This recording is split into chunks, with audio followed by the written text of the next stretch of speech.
Hello साथीहरु नमस्कार। म सुजन हाल दुबईबाट है।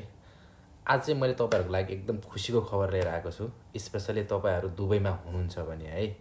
स्पेशली तपाईहरु दुबईमा हुनुहुन्छ भने चाहिँ तपाईहरुको लागि तपाईलाई थाहा छ एमनेस्टी भन्ने कुरो पहिला 2 महिनाको टाइम दिएको थियो कि दुबईमा इलिगल बस्ने मान्छेहरुलाई इलिगल बसिरहनु भएको छ भने यदि उहाँहरु फाइन नतिरिकन अर्को काम खोज्नुभयो भने भिसा लगाइदिने र यदि एक्जिट हुन चाहनुहुन्छ आफ्नो देश फर्कन चाहनुहुन्छ भने पनि उहाँहरुलाई फ्री विदाउट फाइन नलिकन पठाइदिने व्यवस्था दुबई गभर्नमेन्टले गरेको थियो है। र अहिलेको खुसीको खबर भनेको फेरि अर्को 2 महिना टाइम थपिदिएको छ है। 2 महिना टाइम थपिदिएको छ नोभेम्बरदेखि डिसेम्बर 30 सम्म है। यो तपाईहरुको लागि धेरै राम्रो अपर्च्युनिटी हो, धेरै गुड चान्स हो है। प्लिज तपाईहरुले गरेर अरूहरुलाई इफेक्ट नपरोस् है। तपाईहरुले पहिला पनि तपाईको अहिले नेपालीहरुलाई स्पेशली नेपाली र पाकिस्तानीलाई अहिले धेरै प्रब्लम परिरहेको छ है।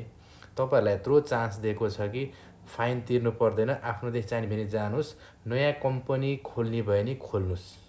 सरी, नयाँ कम्पनी खोजेर भिसा लगाउन चाहनुहुन्छ, काम गर्न चाहनुहुन्छ भने भिसा लगाउनुस् भनेर यति राम्रो चान्स दिँदै पनि तपाईहरु यो चान्सलाई किन युटिलाइज गर्नुहुन्न के? तपाईहरु के जहिले रम्बल घारीमा बियर बेचेर बस्ने त होइन नि है। अहिले फेरि थपिदिएको छ डिसेम्बर 30 सम्म। अझै हामीसँग लगभग 1.5 महिनाको टाइम छ, 1 महिना 20 दिन टाइम छ। हेर्नुस् हैन, तपाईहरुले प्लिज काम खोज्ने टाइम पनि छ, काम खोज्नुस् है। इलिगल बसेर होइन, काम खोज्नुस्, काम पाउनुहुन्छ।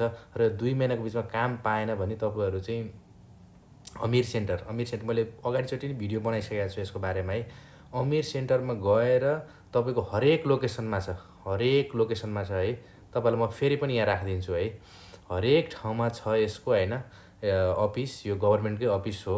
हरेक लोकेसन, हरेक स्टेट जहाँ पनि छ गुगलमा सिर्फ हानेर हेर्नुस् हैन, तपाईहरुले देख्न सक्नुहुन्छ, इजिली जान सक्नुहुन्छ क्या। 20 रुपैयाँको फर्म भरेर तपाईहरु 20 रुपैयाँ मात्रै युटिलाइज गर्नु न यार, 20 रुपैयाँ मात्रै खर्च गर्नुस् न यार फर्म भर्नलाई तपाईहरु है। तपाईहरुले गर्दा अरु आउन खोजेको मान्छेहरुलाई गाह्रो परिरहेको छ, यहाँ भिसा दिइरहेको छैन। हरेक कन्सल्टेन्सीहरु अहिले भिसा लगाउनलाई डराइरहेको छ, किन भन्दाखेरि तपाईहरु भिजिट भिसामा आउनु भएर यहाँ इलिगल बस्दिने भयो क्या है। यो एकदम राम्रो अपर्च्युनिटी छ, यसलाई नछोड्नु होला है। तपाईहरु आज नै गएर तपाईहरुको फर्म भर्नु होला है। काम खोज्नु पाउनुहुन्छ भने काम खोज्नुहोस्, भिसा लगाएर बस्नु तपाईलाई कसैले पनि केही गर्दैन है।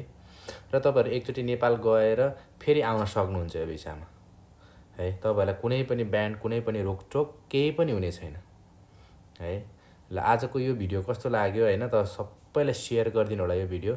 यदि तपाईहरुको आफन्त कतै नेपालमा बसेर हेरिरहनु भएकोहरुले यदि दुबईमा इलिगल बस्नु भएको छ भने उहाँहरुलाई पनि यो भिडियो शेयर गरिदिनु होला ताकि थाहा होस् है। र भिडियोलाई मन पर्यो भने लाइक गर्न पनि नभुल्नु होला है त। र नबुझेको कुराहरुलाई प्लिज कमेन्ट गर्नुहोस्, म रिप्लाई अवश्य दिनेछु है त। जय नेपाल।